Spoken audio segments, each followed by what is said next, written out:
You're listening to a 4x4 Radio Network podcast.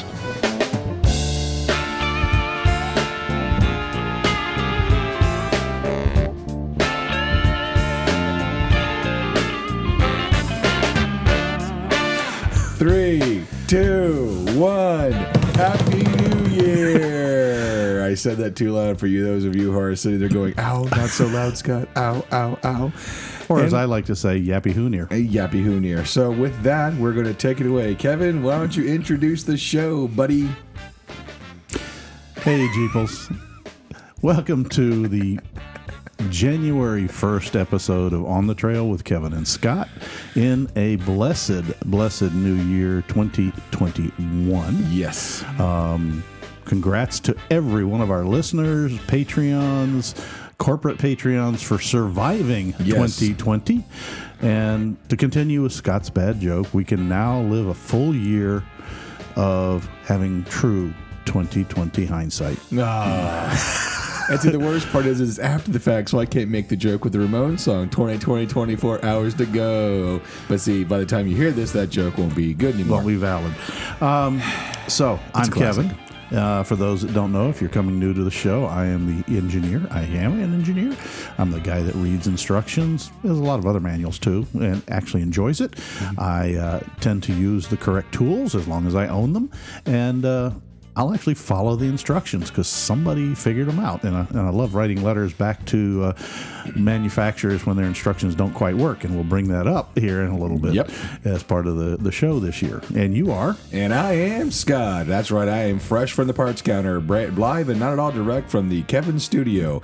And while I'll sit here and say that I used to be the slapstick parts guy, which I still am the slapstick parts guy, I am also the one that now, thanks to Kevin, Merry Christmas, that will also use a torque wrench. But had I just come not from work, I would show the Patreon via video that you got me a torque wrench. But moving on from that subject, I mostly follow the instructions. I really do. We joke, but I really do follow instructions.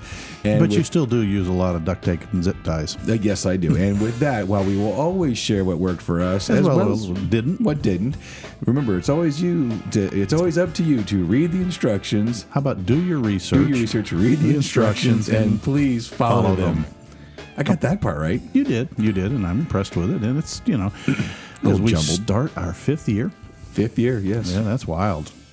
I need to be 5 years old. I'm sitting here realizing the shirt that I'm wearing from Jeep Fest, which is fantastic, except that, did you see the date on it? Yeah, it's 2015. It's a 5-year-old T-shirt. Is it the last time you went wheeling? No. Wait a minute. Do you want to go sweep out the garage from the last time I went wheeling? I sent you a picture of what Jeep looked like. I was just out last week. Well, before we get too carried away, because I just had to look it up last minute, welcome to show 108, guys. 108, yeah, because otherwise he'll forget it. And if he doesn't remember it, I won't put it on the videos, and you'll all go, what's this mystery show? No, I remember it on the way drive home going, curse you, memories. Well, true to the 2020 hindsight, we will need to look back into 2020 to cover the prior 2 weeks. Yes. And the prior 2 weeks were... Anybody in the world that knows our show would have come to my shop and looked and said, something's wrong. This must be, what do they call those things? Backward days? Opposites day. Opposites day, It was an opposites day through and through. Right. Because I will say, folks, that yours truly was sitting on a stool, cold drink in hand, and watching my cohort, who is normally on that stool with the cold drink in his hand, laying down under a Jeep, a 2020 Gladiator, a Rubicon, no less. Twinsies, not his, installing a 2.5-inch factory Jeep lift. And I'm going to byline here because I can hear the typing of going, why? Okay, first off. Because he asked me to stand down? No, well, here's some of the things. And during the research, a coworker of mine, Warren, he purchased it, and he bought a Jeep just like mine. Of course, he put the 35s on, no lift, factory wheels, no spacers. He used 11.5-inch wide tires and loved the stance, but wanted a little more lift. And he's not going to really off-road. What you got, Kevin? I just wanted to say, Warren, thanks for letting us share this story with our listeners. We appreciate it. It was a lot of fun. So I just wanted to give him a shout out. Oh yeah, and it's actually kind of funny. Other things I said came true. His girl got him a Jeep hat, and it's her hat too, sitting on the thing. So now she has a hat from when we had the top back. But that's another inside joke. But one of the cool things is that Warren he does a lot of research, and he took a lot of what we said to heart. And he was looking at Clayton lifts, he was looking at Metal Cloak lifts, he was looking at Rock Crawler, he was looking at all of them. He was on the phone with these manufacturers. He was online looking at reviews, forums. He was doing everything. Yeah, and it was nice for him to come in. He goes, none of them are bad. I said, no. I said, but which ones work for what you want? Right. And he actually thought about it. And he thought about it, and, for what he wanted to do, which is, he might go off-roading, and I'm kind of nudging. Yeah. The Mopar lift, when he first suggested it, I had my reservations. I'm not going to lie. Yeah. But, as we all know, the internet, there are deals to be had, and he got a heck of a deal. Yeah, well, it also doesn't help that he's in the automotive business and knows how to push buttons if necessary. Well, and it's actually a 2-inch, not a 2.5. I don't know if I told you that or not. Oh, no. You left me thinking it was 2.5. Oh, I mean, we bad. got like 3 inches out of it when we installed the bloody thing. Well, it's all, yeah. But one of the cool things is that, some of the lifts he was looking at, he was like, I really don't, should I get shocks? And he was challenging me, which was really, really cool. And the interesting thing is he basically called me out.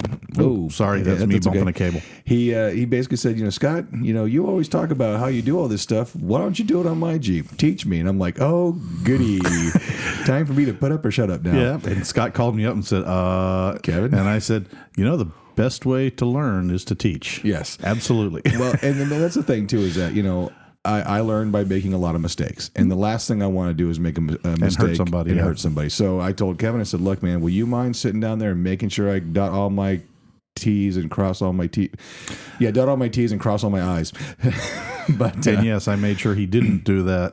But yeah, but one of the cool things is that again, I have my reservations because the Rubicon Gladiator comes with Fox shocks and all this stuff, and I'm like, man, you're basically replacing one Fox shock for another Fox shock, So, but we get the let's lift just punch to the end. What was his comment after he drove it home? He was like, man, this thing rides 10 times better than stock. Yep. And I'm like, wow. So we commenced Operation Install Lift. And I won't go to the whole ins and outs because there's all kinds of stuff. But putting that lift in was new. I mean, coming from the JK world, I can see the differences. And actually looking at some of these axles on the Gladiator /JL, you can really tell where Jeep paid attention where the axle weaknesses were. Yep. Those C's now are massive. They are. Even though... Now, on this one, since it was a Rubicon, that was 44 front and back. Correct. Wide track 44. Wide track 44. But if you looked at the C's, they were every bit as large a forging that I have on my Pro Rocks. It's a much, much better built vehicle. Yes, before they start hating mails coming about, but it still has its limitations. Remember, it's still a mass market vehicle, but it's a much better starting point as a mass market vehicle than I think the JK was. Yeah. In all honesty, just from a starting point. Now, it just meant that to get a JK up to snuff, you had to do a little more work. Yeah, but it's just a natural progression. Like TJ's had a short arm system. The factory JK control arms compared to a factory TJ control arms. It was arms. a massive upgrade. It was a long arm kit. Yeah. So it was also a lot stronger. It was box tubing, fully welded, as opposed to stamped sheet metal on my TJ. Yeah, half of the articulation in a TJ came from the fact that the front arms twisted up like a pretzel, kind of like mine did. Cough. Yes. Yours just stayed pretzeled. But again, so the natural progression as we're putting this lift kit in, there's a couple questions about the instructions, but like me personally, Kevin had a great idea, to avoid damaging the rear Mazeppa joint. They suggested, limiting. They went through the whole thing about lower it down, limit, watch the Rapazza joints, flange the way the stub spindle comes out of the Rapazza. And don't let it hit, and don't let it bend metal, and don't tear it, blah, blah, blah, blah. And my only comment, and FICA, if you guys are listening to our show, you claimed you were the last time we were at SEMA. Right. Just have people disconnect and hang up the drive shaft. It would remove that risk of damage. Yeah.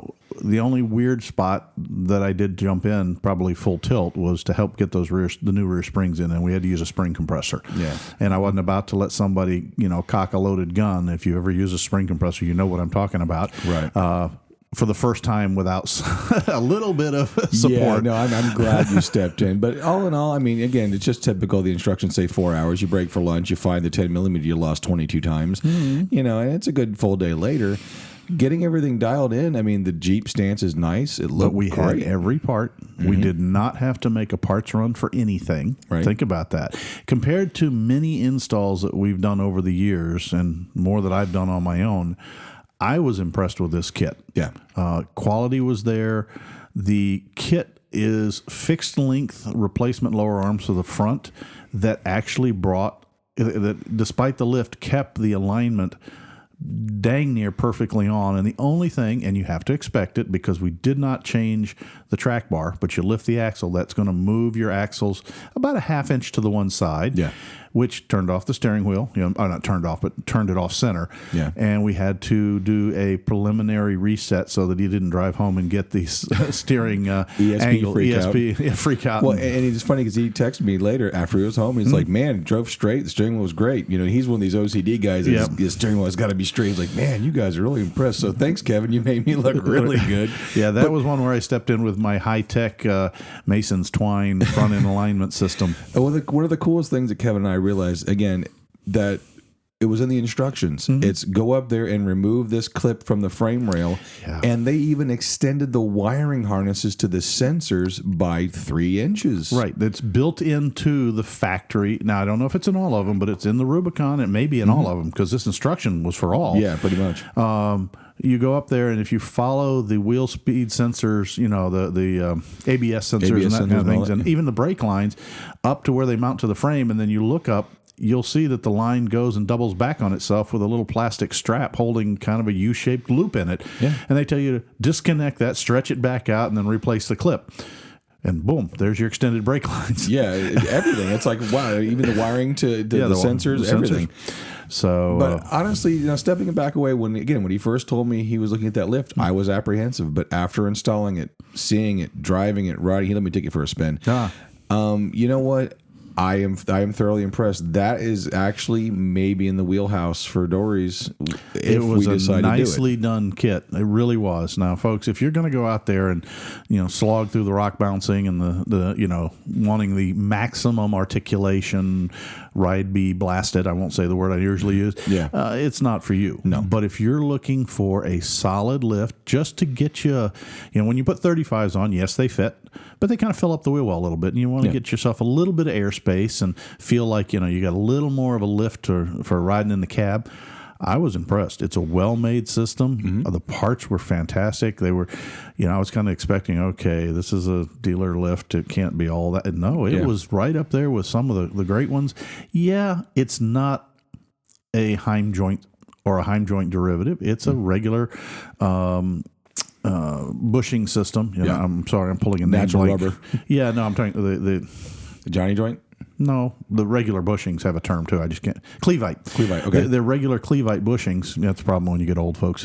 And it is late at night. Yeah, it is. In all the bushings, and but the kit was thorough. It was well made. The instructions were, I would say, 99% spot on. There are some challenges that we approached at the end. I kind of jumped in to help at the end, mainly because I was out of gas. Scott was running out of gas. Warren lives over on the other side of town, and I don't have a spare bedroom. Yeah. So this had to get done. And the light was fading. But it was torquing. You have to torque the chassis bolts, the frame arm bolts. They're supposed to be torqued. Some of them are like 190, 200 foot-pounds. Yeah. And you don't be tempted like a lot of people are. And the question came up in our assembly from Scott and Warren is, they say to loosen but don't remove these bolts. Why do I bother with that? Well, once again, when you're working with Cleveite bearings or bushings, the rubber is bonded to the outer shell and the inner shell. It doesn't slip. Yeah. And it's installed with the bolts loose and a load on the suspension equal to the ride height. That's 0. And then you tighten the bolt very tight, and the center bushing is essentially married to the chassis, and the outer sleeve of the bushing is married to the swing arm. Yeah, with teeth almost. They had teeth on them. It's radially cut teeth to gear in. And if you don't let them relax at the 0 point, you've essentially bound it up in one direction. Yeah, and so you're putting it on the ground. You're probably going to tear it apart in quick order. So that's why you do loosen them, allow the joint to relax is the best way to put it, shift. Put the truck down on its wheels or put it on jack stands and get the full load on the suspension. I even bounced it a few times to get it to settle in, and then you tighten. The problem is getting 200 foot-pounds of torque under a vehicle with a 30-plus inch long high-force torque wrench. We didn't have the swing on some of them. So we had to do it by reference where we tightened as much as we could. And then we checked it. I used the gun and then checked the gun on the ones we could get to and adjusted the gun roughly to get in the range so that when I checked it with a torque wrench, and then I took it down to the ones I couldn't get to and ran them all in hard. And Scott's like, how many Ugga-Duggas? I said, till the air compressor runs out of air. Well, it's actually kind of funny when you said all this because one of the guys on the forum said, man, I can't get these bolts loose. And everyone answered, it's 200 pounds. Wait till you try and put the ones back next to the skid pans. Yes. You can't get your torque wrench in that. Yeah. So again, once we got on the... he took it back to the shop, and while they did the front end alignment we were able to get swing on that thing. And then you could get the swing with it sitting on its wheels, but up in the air, that you can get in there and go to you hear the click. I'm happy to report we were within 10 pounds. Oh, good. Yeah, but Very the good. really cool thing about the lift again, I'm not a fanboy of any lift for the most part, but the shocks were tape, or they had the bushings on the one side to address the shocks connecting the frame during the articulation. Angle shift during it was pushed out, like an inch and a half, and like wow, I mean that's pretty cool. Instead of putting a bracket, the shock is made for it. Right. And that was so, really folks, cool. what he's talking about is the bottom eye on the shock. You normally have another Cleveite bushing, or it could be a polyurethane bushing, and the inner sleeve that connects to the axle bracket is usually centered in 99% of all shocks. Okay, well, this kit, the shock, the center bushing is longer than the width of the joint, and it's offset to one side. So the entire shock body, the lower end is moved. Was it outboard or inboard? It was outboard. It moved it outboard. So they were very specific about which side to put them on. And that was to make sure as you use the suspension, the shock body wouldn't strike anything. Yeah. And it was, that level of detail was really nice to see. Really, and even to the point, here's one. If you choose to do this lift, and it is doable, quite frankly, you do need to watch the clocking of the springs. There's pocket marks that you put them in, but they're very clear about how to use them. But here's the strange thing. There are 4 different part numbers. Yes. You cannot... Well, you can do it. You can mess them up, but you should not mess them up. You should read, make sure, and that's part of the reason I think it ran so well was they have calibrated each coil spring to its load, whether it's a right front, left rear, etc. Don't mess them up, but they're well marked. It's hard to mess it up. Yeah. But the instructions were really, like I said, 99% there. There were a few. What do you mean here? But was able to take care of it. We did it in a driveway, not on a lift, with jack stands and a floor jack. And believe it or not, the jack stands were tall enough. One situation for the rear end to get it to drop low enough, we had to put some 2x6s underneath the jack stands just to get that extra inch and a half till I could flex it down. And even then, it didn't work too well. We had to compress the springs. Let's see, what else did... there was nothing electrical, nothing plumbing-wise. No, it just bolted right up, and away we went. We went for a small little test drive, and as Kevin and I, it's funny because I told Warren, I said, I need to make sure I bring the yellow tire marker so we can go through every bolt, so we could look through every single thing, and I didn't bring it. And he goes for his test drive. He comes back, I'm hearing a clink. rattle, rattle, rattle. You're in clink, okay. So we get up underneath. We found where the parking brake cables went through, and they started rattling. Where because again you relax everything. Yeah, you moved stuff around, so they were slapping where they weren't slapping the frame before. So we zip tied those up. He goes from the test drive, still hear it. I'm like, oh no. So of course, Scott, when this is in my defense, this was reassembling everything and running out of gas. We're about 9 hours into this work. I forgot to tighten one of the sway bar links, but that's why you do a quick test drive. Yeah, you do. He'd run them up finger tight and had forgotten, and needless to say, Warren took it for, even though it was a short test drive, he comes back with, I hunted for every pothole and manhole cover I could find, and it rode great, but it started rattling. And it's a good thing he did, because otherwise then he'd have gone all the way home. And, we're missing a bolt. The bolt. So it was very easily accessed, and Scott kind of took a deep breath and slowly creaked back down onto the kneeled position. Hey, you know what? My fault. I'm underneath there, And he brought that thing back up to Ugga Dugga tight. So anyway, that was a very interesting situation for me. You don't know how hard I was twitching, to stay seated in that in that seat. And I think for at least 75% of the time, I stayed away. I could also tell, though, you have an interesting foot twitch. That when you start to get nervous, your one foot starts doing this toe tap, even though it's kind of like it's doing now. Yeah, exactly. And I'm going, so what's up, Scott? Oh, nothing. But you mind taking a look at that? Yeah. Yep. But the hard part was, okay, right there, you do that. Where? There. Here? No, there. Give me your finger. Here. Oh, okay. And then go sit back down. Well, again, a lot of it, and it's funny when Warren's like, you really knew what you were doing. And I said, again, I've done a bunch of lifts on JKs. Yeah. JK I know in and out. It's 18 and 19 millimeters halfway through the front of that vehicle. I know the JKs. Yeah, we were into the 21s, 22s. Yeah, and I'm like, I said, honestly, I literally got up in my own head because, again, it's a coworker. I don't want anyone to get hurt, And now for the emails going, well, what about the previous people? We went through, and Kevin was there for some of them. Other people were there. I was just the point man, if you will. But again, it was actually kind of fun. But, switching gears a little bit, though, because we talked about V8s and the 392 Hennessy. Yeah. If y'all know who Hennessy is, they just released they're actually going to sell them $225,000. You can own the Hennessy Maximus Gladiator. Yeah, it's got the 6.2 liter Hellcat supercharged. Yeah, boosted to 1,000 horsepower. Upgraded transmission, of course. Yeah. Upgraded the transfer case adapter, they said. Yeah. Dana 60 axles front and rear. 6-inch lift on 37 tires with a 3-year, 36,000-mile warranty.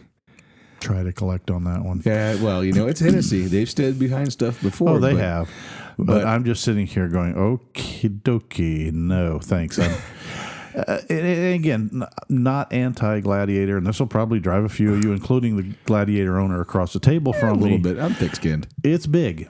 Oh, yeah. Okay. And you know me. I like my little, forest rat. That's your next name, Forest Rat.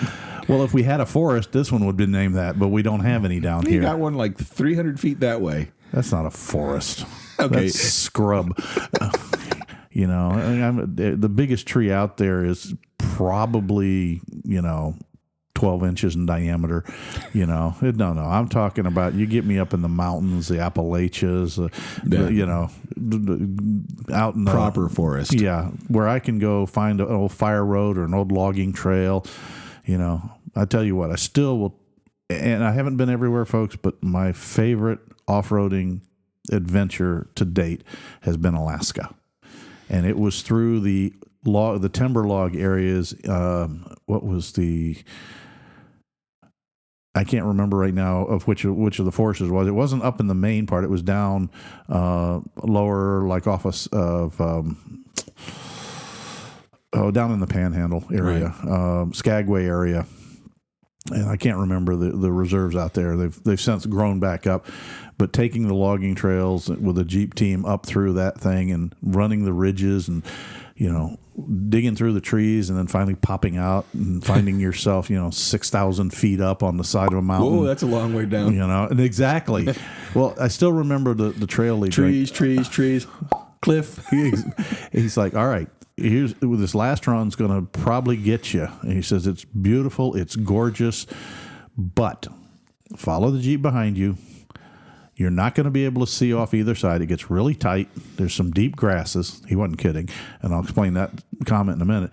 But he said it's imperative that you stay in your Jeep in front of you's wheel tracks.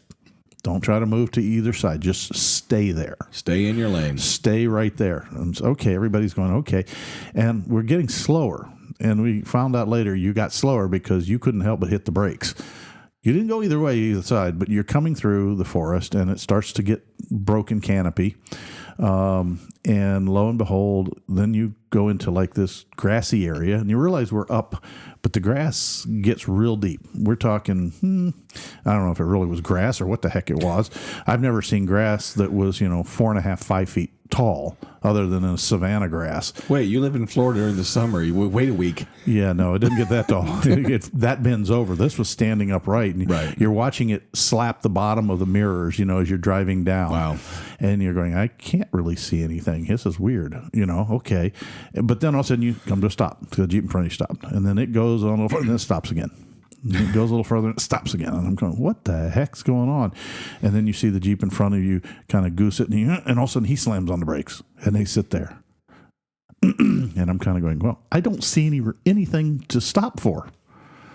And then he finally eases on and keeps moving. And you pull up behind him like you're going to, and you slam on the brakes because there's nothing there. Surprise. You're on the top of a ridge line. Now, you guys out in Moab in that area know what I'm talking about. You're running the ridge peak. There is a Jeep width trail, and then it tumbles off for another 30 feet on either side. Man. But that's what it's called, rock tumble. And then it goes down. And and at first I'm going, oh boy, I got to move to the right. And my wife's like, oh my God, the gap over here. Don't come my way. And then she looked over, she goes, don't go your way either. And so all you can do is put it in drive and go forward and follow the Jeep in front of you. And the truth was the trail had gotten run down that you had a hump in the middle that kind of locked you on. Right. You'd have to try. And once you got over that, you were up in a logging area where and you want to talk about trees. None of I'm going to be a little snarky here. None of the young pups would get up on this thing, but it was an anchor tree for the old logging lines. They would used to have those steam-driven cable ways to pull logs down the mountainside. And then they took that tree down afterwards. But that tree's base was probably anywhere from 8 to 12 feet in diameter. Wow. And they're all, our tree like, anybody want to get up on top of that, take a picture, anything like that? And they're all looking around. I said, well, hell with it. Move out of the way. I'll go up there. I may be an old guy, but I climbed. It was the best view in the house, because you're standing up on this tree base. It wasn't rotted at all. It had been logged up, 150 years ago, but just immense vista. You look down over, into the harbor area, thousands of feet down, and look up and see. That's my kind of wheeling, and I love that kind of exploring. But that's the thing I like too, is that, again, everyone, they're like, hey, let's go out there and roll the Jeep and see what happens. I like that adventure wheeling too. I like a destination, like that Eastern Seaboard area. Yeah. I would love to go out there. I like the idea of the starting one area and ending another with some challenges, but some stuff to see. That's one of the things that, like, I know I'm getting so much closer to getting Warren to go wheeling, because some of the pictures he was looking at online were people in Alaska. Mm-hmm. Again, it wasn't gnarly rock crawling and bouncing. No, it's not. But holy, you couldn't do it in a sedan. But when you needed it, but when you needed some ground clearance, we crossed creeks, they call them, down here we'd call them rivers. And then the logging roads were not maintained. They had water washes through them. They were full of the rock they had used to build the logging road was 3 and 4 inch cobble. Right. So that's right. So it was a blast. It was an absolute blast. So anyway, we segued off. So No, it's a free form show. I mean, well, it really is at this point since we started off going, oh boy, it's a new year. What do we do now? What do we do now? I've decided, like most people, I'm going to wait till July before you declare it a loss or win. Before anything, I'm not going to say this is my year. No, I'm not going to say that. I'm going to dip it in one toe at a time and go, okay. Hey, look, when you get to my age, you're going, any year that I'm waking up in the morning is a good year. 2020 was fine. Yeah. I survived it. I got things done. A little slower than normal, but hey, a little more careful. But now my Jeep has permanent decorations of a gator and a mask so that I can pick my face covering.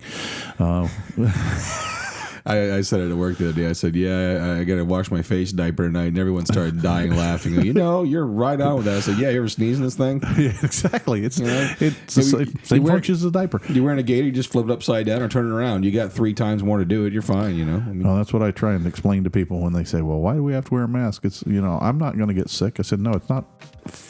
It's not to protect you. It's like a diaper. A diaper doesn't keep what off a baby. It keeps it off your lap.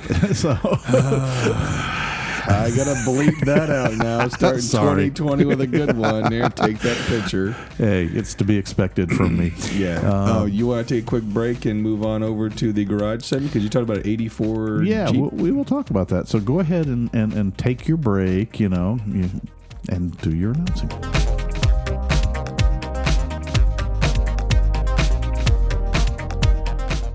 Hey, Jeepers, it's Scott here with your morning announcements, I guess. It'd be tater tots and pizza. If it was really morning, I don't think anybody, they're all sitting there. If this was morning and somebody's listening, they are hardcore listeners, so hats off to them. Absolutely. Most of them are probably on the second or third day going, okay, just let me have one more Excedrin. And and today's lunch will be Pentagon-shaped pizza. Was it Pentagon or Octagon? Anyway, it doesn't matter. It looks like a stop sign. Tasted like one, Octagon. too. Tasted like one, too.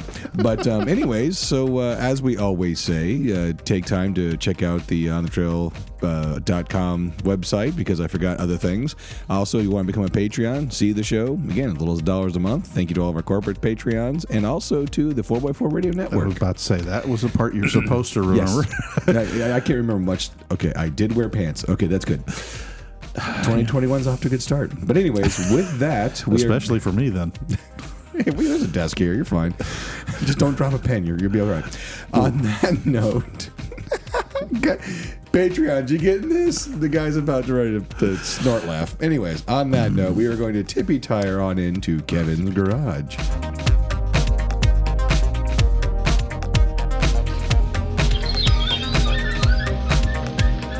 Hi, Kevin. How are you today, buddy? Which, by the way, if you saw Scott's apologetic video, which is public, you have seen the inside of my garage. It is a real garage. And no, it is not some exotic shop with lifts and all the fancy tools and that stuff. It's a 3-car garage, okay, with all the junk, bicycles or right now just one bicycle, lawnmowers, and a big bunch of tools and stuff shoved in every corner. Yeah, well, eventually you're going to have yourself a proper shop. Well, not proper shop's a bad word. You're going to. I am hoping your dream so. shop. Hopefully, I am hoping so. Now, what we were going to talk about here was a new project up and coming. I have been talking with one of our local Jeep shops, and he is kindly letting me. He could give him a hand on a project that apparently most of the other shops kind of went, no. A gentleman brought a very, very nice looking 84 Jeep CJ7N. And it's the red one, right? It's the red one. Ooh, I heard that thing run yesterday. Yeah, it runs really well. It's really nice. But it's been modified. Yeah. And not the way I modify. I'm not trying to brag or push anything. I'm just saying it's been kind of cobbled. It started life as a nice 4-cylinder manual transmission CJ7. Somewhere along its life, that got removed. Somebody did the expensive and put in a 4-liter 6.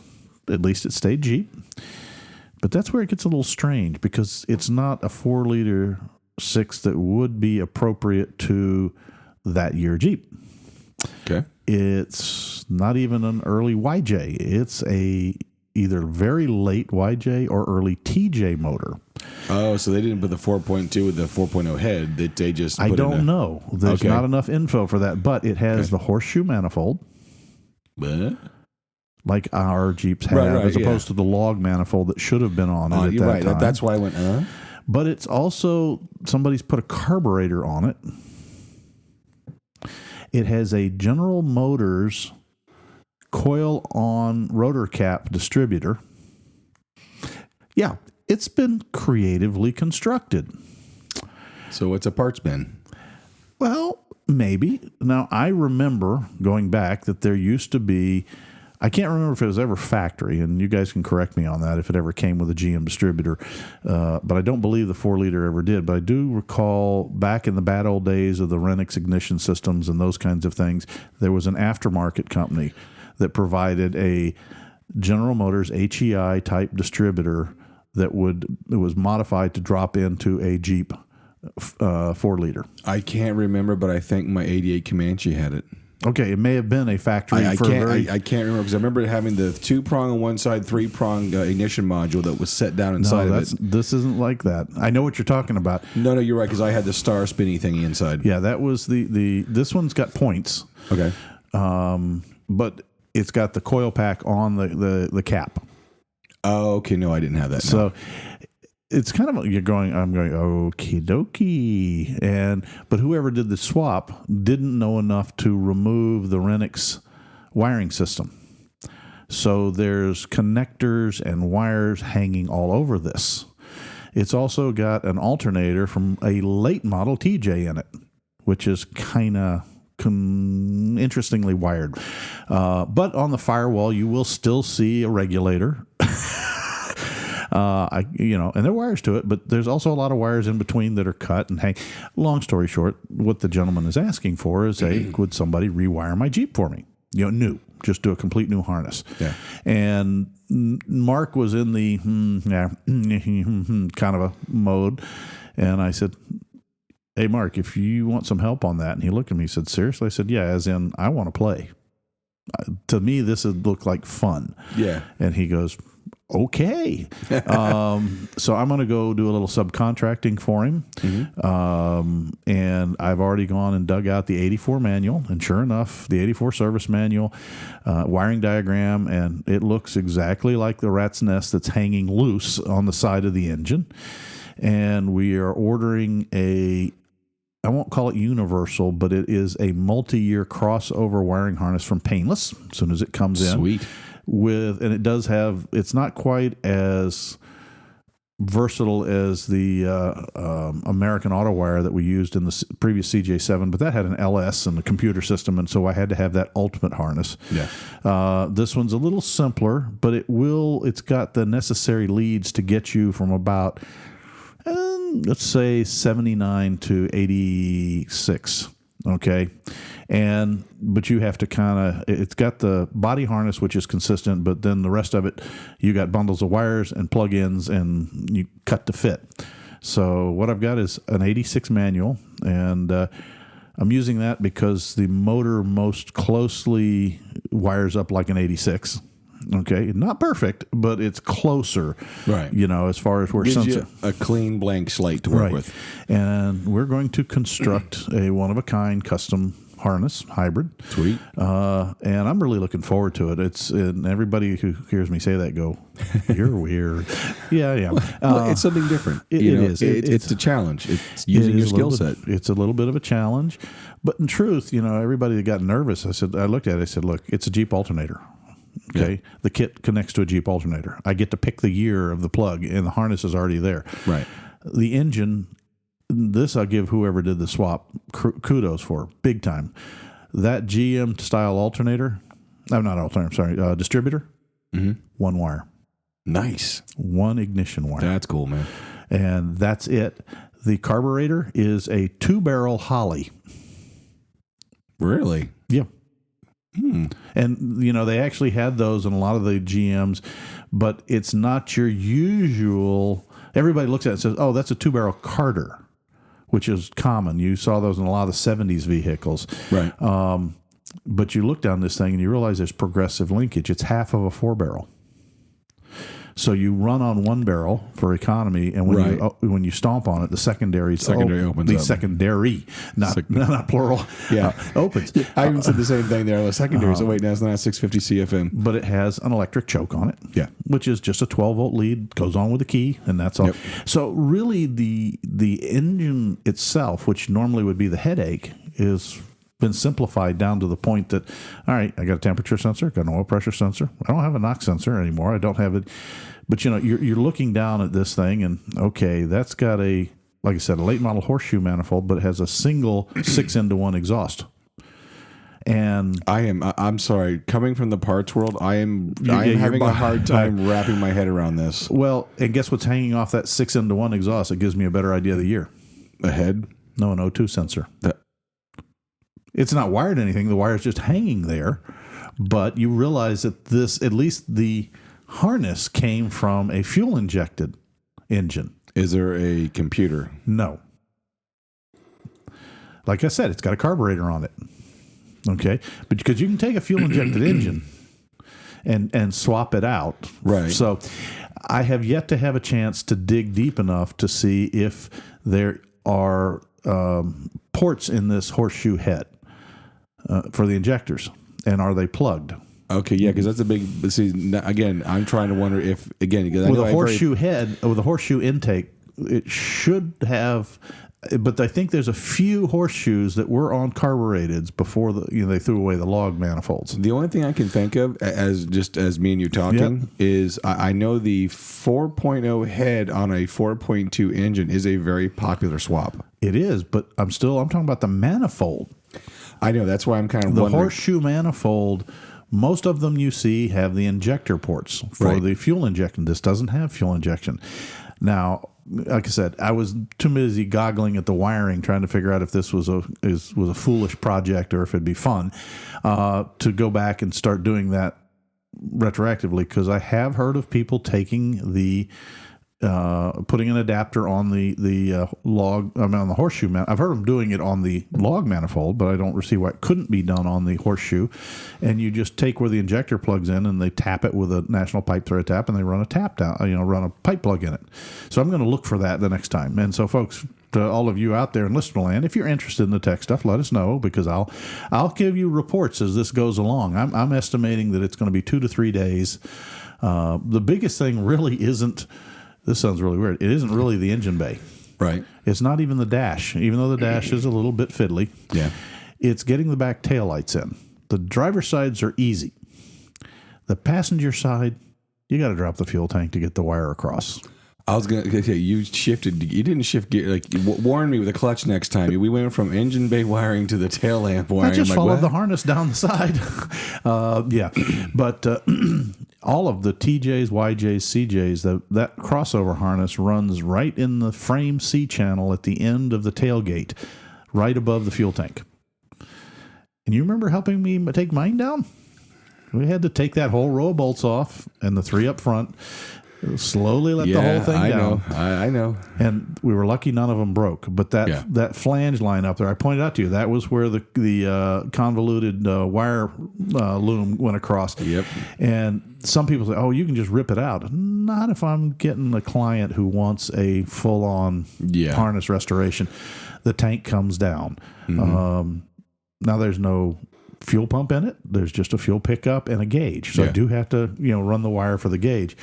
So it's remarkably simple as far as number of wires compared to what I'm used to, but it's going to be fun to take a multi-year harness and figure it out. So that's why I have actually right here, Scott, next to me.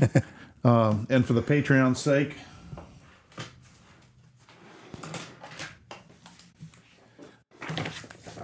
that is the entire electrical chassis harness wiring for an 84. Wow. And it's right out of the factory service manual. You've heard me talk about them, guys. This stuff is gold because I have to know what I'm starting with, because most of the Jeep is still 84. Right. And that is the wiring diagram out of an 86, which is the closest that I can get to. So you're making yourself a Rosetta Stone. I am doing my best to make a Rosetta Stone. Gotcha. All right, in this harness, this wire. Now, then the third one will be the manual for the painless wiring kit. Okay. Now, of course, Painless's wiring kit's instructions are good, but they're written about the idea that you have a 1984 Jeep that you're restoring to brand new 1984 wiring. I'm not doing that here. I'm doing most of it is 1984. Yes, George Orwell. And I'm also doing a little bit of 1986 and a lot of 2021 to make the pieces fit. Can we nickname this project? I don't care. Johnny Cash. Yeah, I know the 59, song. 57, 52. Yeah. Well, you could say the same thing about Slightly Altered, too. Well, yeah, but this is more interesting, though. This one should be fun. We're going to take a day of disassembly, pulling the harness out carefully as it drives. Mark's looking at me when I'm telling him that, okay, I'm going to bring out blue tape and a marker. And he goes, but you're taking... I remember this. Yeah, I'm going to take it out, label everything, because I may need that as a reference. It may go absolutely smooth, and I may be able to just go plug and run and, I doubt it. I expect there's going to be, okay, I need 2 key switch ignition wires, one that is, for the coil, and one is for the choke. Right. But the kit only has one. I don't know that yet. I haven't seen the manual, but I'm like, okay, so now what? What's the amperage draw on a unknown carburetor heat coil? What's the amperage draw on the GM distributor? Can that circuit carry both? These are all little questions that come out of nowhere. This is also questions we talked about earlier with the table. Yeah. If you think about it, everything comes together in a giant circle. Yeah, right. But anyway, just to prove how oddball I am, I find this fun, interesting, and a neat challenge, because actually I'll be a little disappointed if everything goes perfectly smooth. The customer won't. No, but and the end result is also to take the wiring diagram and edit it so that he has something as a final document to keep in the Jeep should somebody else need to service it. Right. Because I'm not in this business. Yeah. I'm in this for my friends. And like I said, a lot of my friends I'll help, including those that do it for their income, just because it helps the Jeep world. Yeah. So. And one of the cool things about this is, A, it gives us show material, let's be honest. Yep. And 2, other people might have the same situation. So when you look at buying those Jeeps that have been other people's projects, this might be a situation where you're looking at a Jeep going, is it worth to buy this Jeep? That might help someone else. Well, that's true. You know what I mean? So again, it's not a bad thing. No, and I hope this does help someone. And please, as always, Scott will give you the email address. Please feel free to email or Facebook message with questions, and I'll do my best to answer. At onthetrailpodcast@gmail.com. Yep. And we've had a few of those where we've been answering questions and talking about why I did something. And I'm always willing to help that. I will not make your decision for you. Yeah. Because it's your decision. But if you want to know why I chose what I chose, why did I put this axle in the Jeep? Why did I do that? If I can answer it, On the other hand, why do I make it a sleeper and not slash the fenders off and lift it, and put 42s on? Ain't me. And that's one of the things that I thought was very interesting, because Dory and I, we talked, and this year we want to get out and do more off-roading. And a friend of mine actually at work posed a question. He's like, hey, are you going to lift Dory's Jeep? Are you going to do this? What are your projects for your Jeep? Because we talk all the time about, people ask, hey, what's your next project? What's your next project? What do you want to do? What are you going to build next? And my answer stunned them. They're like, Scott, I know you're going to get rid of the rest of the sins in your lift, but what's your next project? And I said, go wheeling. Yeah. Just as it is. I've spent the last year, working my tail off because I'm an essential employee and all hands on deck. I haven't wheeled as much as I wanted to this year. Yep. I want to get out. Kevin and I want to get out, and we want to go and enjoy what we have. Again, not to sound like an elitist, which I don't sound like I am.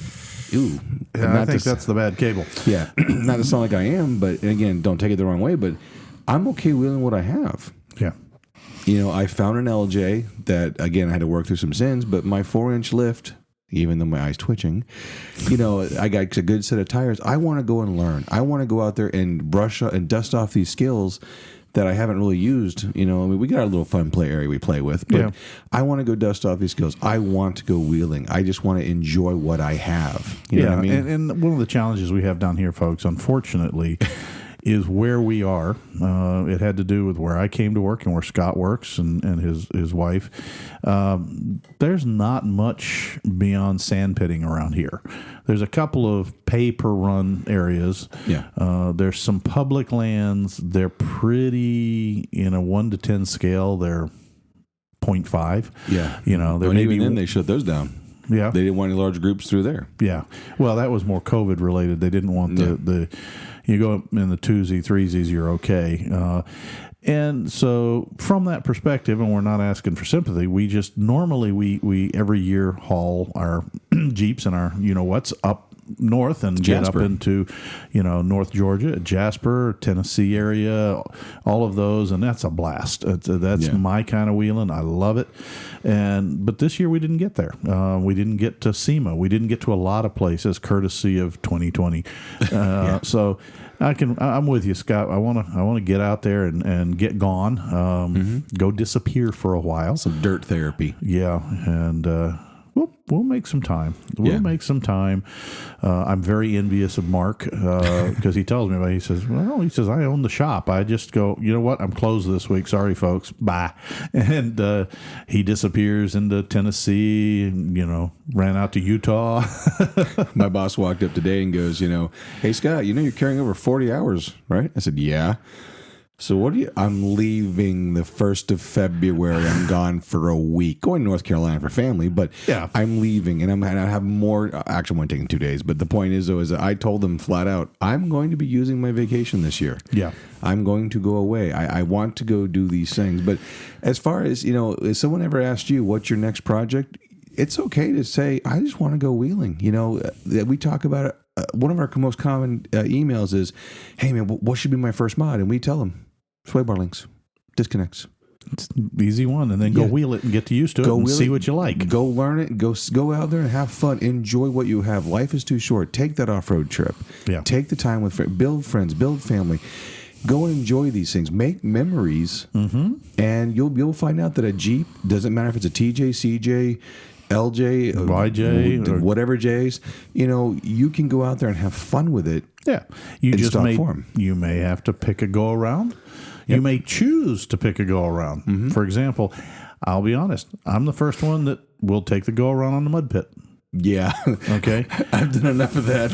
I'm okay now. Thank you. Yeah. I've replaced enough radiators, air conditioner condensers, had enough crud slammed into the intake system. Yeah. The thrill wasn't quite, it was fun, don't get me wrong. Hitting that water pit was more of a mud pit, was a lot of fun, but the weeks afterwards was not that much fun. It only cost us 2 transmissions in the JK, a piston, a connecting rod, a multitude of pulleys. Even like I just turned 160 on the way here, 160,000 on my LJ. Okay, and after 3 years of ownership, I finally replaced. Kevin had to help me chase down a couple squeaks, but I replaced the alternator, idler pulley, and the tensioner pulley. Yep. Because they all started going bad because that citrus, finger quotations, mud, which is basically valve grinding compound, took all the bearings out. But folks, in all honesty, I'm not saying don't ever do it for you. I would do it again if I hadn't done it already. It was a fun experience. It's a rite of passage. But now I've paid that bill. Yeah, we're good. And there was nothing at the end. It was just a big long mud pit. And I just realized. I remember one cool thing. A sidebar. This is technical. This is garage related. Oh, okay. So I'm gonna borrow the clicker for the garage for a minute. We're already in the garage. The TSB. Which for one? the Gladiator steering box replacement. Oh, right. You've experienced that. Yes. Okay. Now, when we had the JK, speaking of wandering and crazy things, basically what we had was a situation involving I would hold the steering wheel on the JK, and it would wander ping pong in the lane. Yeah. And I was constantly correcting it. Well, of course, when we get the Gladiator, I'm like, oh, those worries are gone before me. Well, Turns let's back out, up. You did have the steering box eventually replaced under a service a warranty. Well, because of the crack. I know. And so then go ahead. Well, there's an asterisk in that. Yeah. Well, I still had that wandering after a while. So Kevin and I, we weld washers in the track bar. We replaced the track bar. Yeah. We did all these things, and I still had the wandering. Right. Well, I was getting ready to replace control arm bushings because I thought that was my problem. The new owner messaged me and goes, yeah, I had to replace the steering box. It was bad. I'm like, ooh, there's a fucking steering box in that thing. But anyways, I thought, okay, that's what they told him. Yeah, we got the new Gladiator. I don't have to worry about that anymore. Driving home the first night, I'm like, why is it wandering? No, it's bad if my TJ now is wandering because of the steering box issue. Thank you, Kelly. Kevin, got to get that done. So every vehicle I own has a mind of its own. But so, Dory's like, she's like, I don't feel it. Well, she drove to North Carolina and came back. She goes, I kind of feel it now. So it took a while to get some in the Gladiator forums are getting the stuff done right away. Some are taking months or it depends on where your dealer is in the parts hierarchy of priority shipments. So what we did, and we decided to wait on doing any kind of lift just in case of the whole steering box thing. Yeah. Because some dealerships are kind of like, well, you got 40s and a 6-inch lift, so there's your problem. We don't want to do the lift, but that's another conversation for another day. The swap, not the lift. Yeah, the box swap. Box swap. So lo and behold, we waited our turn. We got the phone call, and I took it in, and they knocked it out in one day. Yep. And I drove it home, and man, what a difference. Right out of the gate, as I'm leaving, the steering was so much crisper, tighter. Yeah, it was tighter because I don't want to say light, heavy. The steering was heavy, but in a good way. Yeah, I you felt were more connected to the road. Yep. And so I drove it home a little bit on the interstate. I'm like, I don't really feel it. Dory's like, I got to wait to see how I feel it. Because again, it was a windy day. You still don't know what's wind, what's not. If it's a Jeep, it's a wind.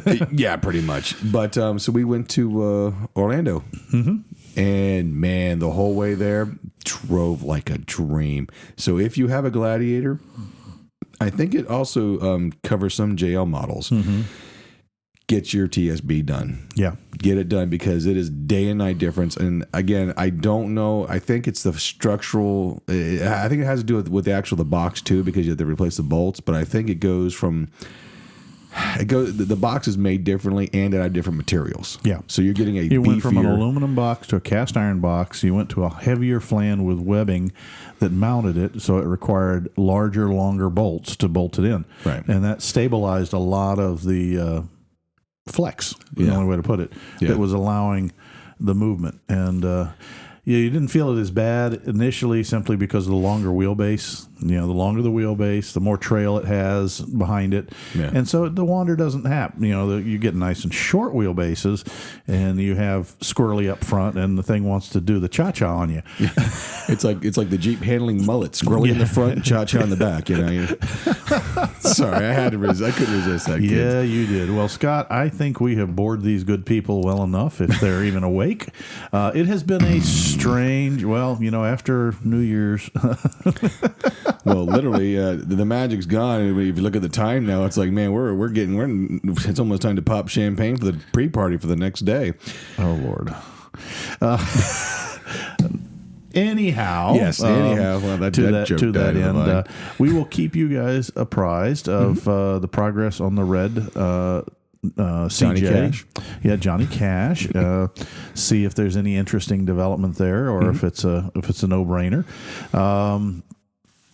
There's the one last thing I'll throw is a little tip from the garage. Now, I have found that Amazon has noted the increase of Jeeps in the world, and they are now carrying more and more obtuse oddities that you normally wouldn't find. Big word here. Yeah, well, all right. Have you, with Jeep using the convoluted tubing, right? In the wire looms. Yes. And of course, they didn't use the high temperature, so every one of them in the engine compartment is now crumbling away. Yeah. Well, Mummy dust. In addition to that, all of the little clips that are like little clamshell clips for the convoluted tubing that, you have to pop open and then it breaks in half, or when you take it out of the hole, the wings break off and die. Yep. They now carry full sets of those. Now, they're not Jeep specific, but for under $20, you can get like a 60-piece set of all the convoluted tube mount clips. And again, some people, they can drive with all the wires just flapping in the breeze, no problem.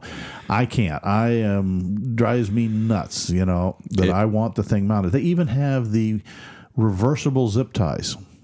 In other words, you can put them on, and there's a second little tab sticking out the front. You squeeze that, and it lets you take it back off. Yeah. Well, you say that, because you're in the parts business, but the rest of us morons haven't been able to buy that stuff off the counter. No, I said because I've seen you do it, because you have one in the back of the monitor. Oh, yeah. Yeah. But I'll tell you, folks, you can start, if you're willing to take a little bit of time to figure out what it's called. That's usually the challenge. Yeah.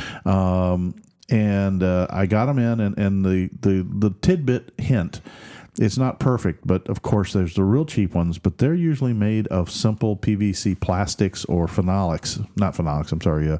But anyway, typically, most of them that say made of nylon, you'll notice they cost a bit more than the bulk kits, but that they are the ones similar to the manufacturer's originals that will give you some lifespan.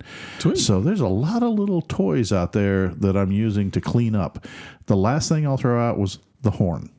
Okay. Oh, did we talk about that? We did not talk about the horn, no. I got enough embarrassing comments from other Jeepers about the TJ's horn. Let me put an asterisk in this. Yes. Some of the comments is that Kevin is not a train horn guy. No, I'm not. He likes onboard air. That kind of works. But when it comes to train horns, that's cool. Some people like them. I'm just, because I guess if they were only used as a horn and not abused as a terror weapon, I would be fine with them. I wish you were joking, but you're not. I'm not. I got my Ugo horn we got to hook up too, by the way. Okay, oh God. And it's plus, not a train horn. Most TJs would benefit if a train horn was facing rearwards to give you that extra boost of acceleration. We're almost to 60 miles an hour. Hit the horns. All right, 61. 58. Anyway, but if you like them, that's fine. Just, if you toot them behind me and startle me, you may find them disconnected and driven over. No, but you toot them behind Kevin, you might find yourself face to face with a twisted T. Moving on. Oh, nasty. But I did replace, after getting enough people accusing me of having a tired Prius horn. Literally, there's a happy medium between a train horn of mass destruction and terror and the Prius horn. Yeah, the weak Prius horn, the low battery. Yeah.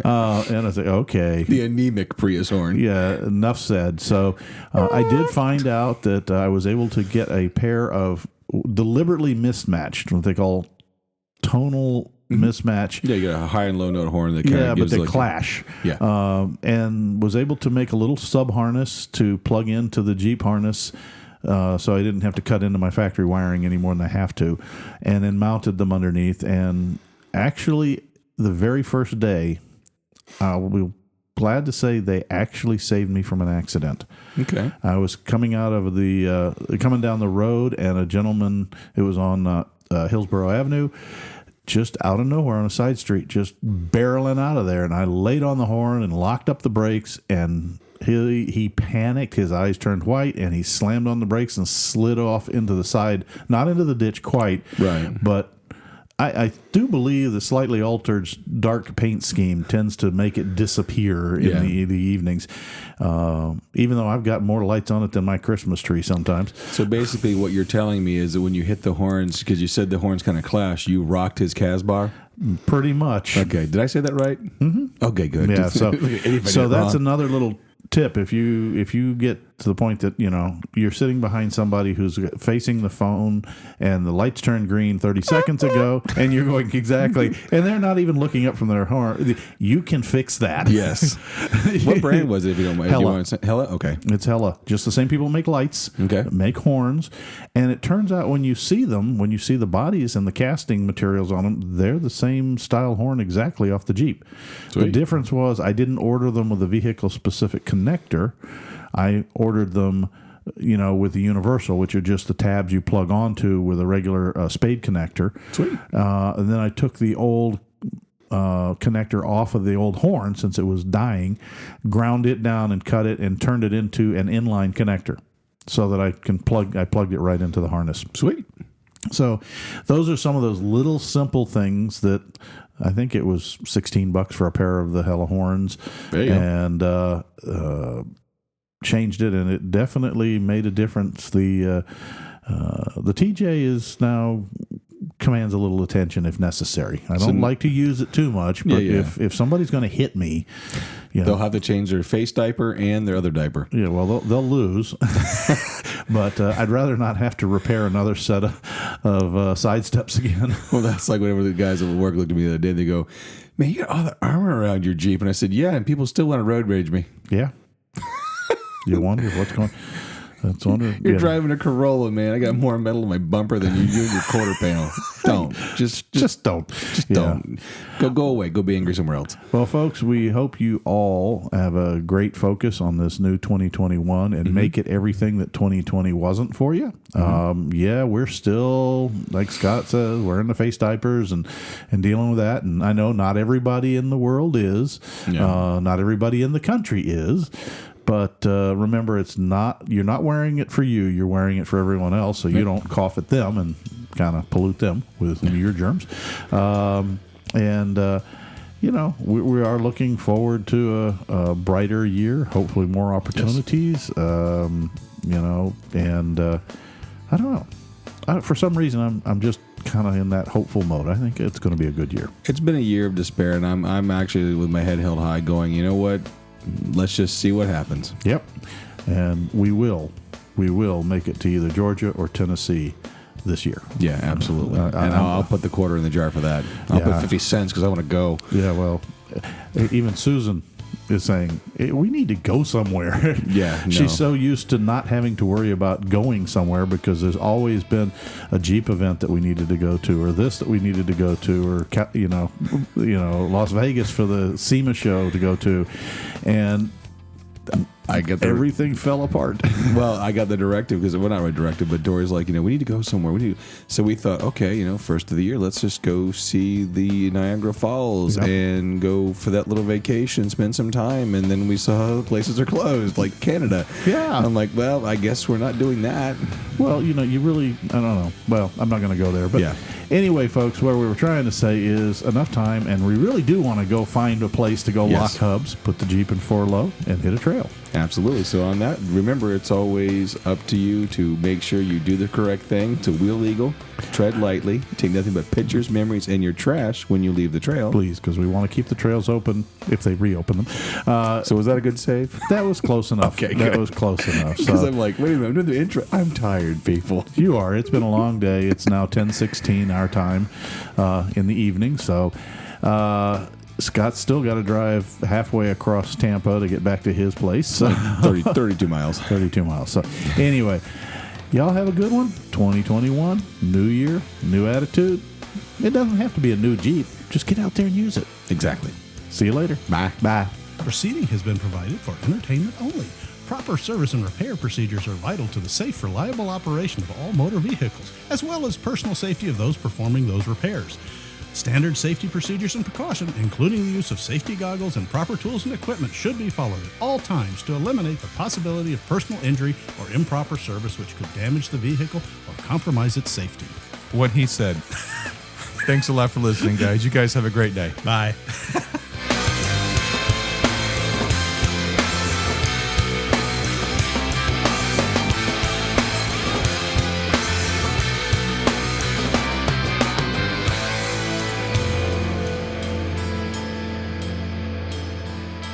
This has been a Bent Axle Media production.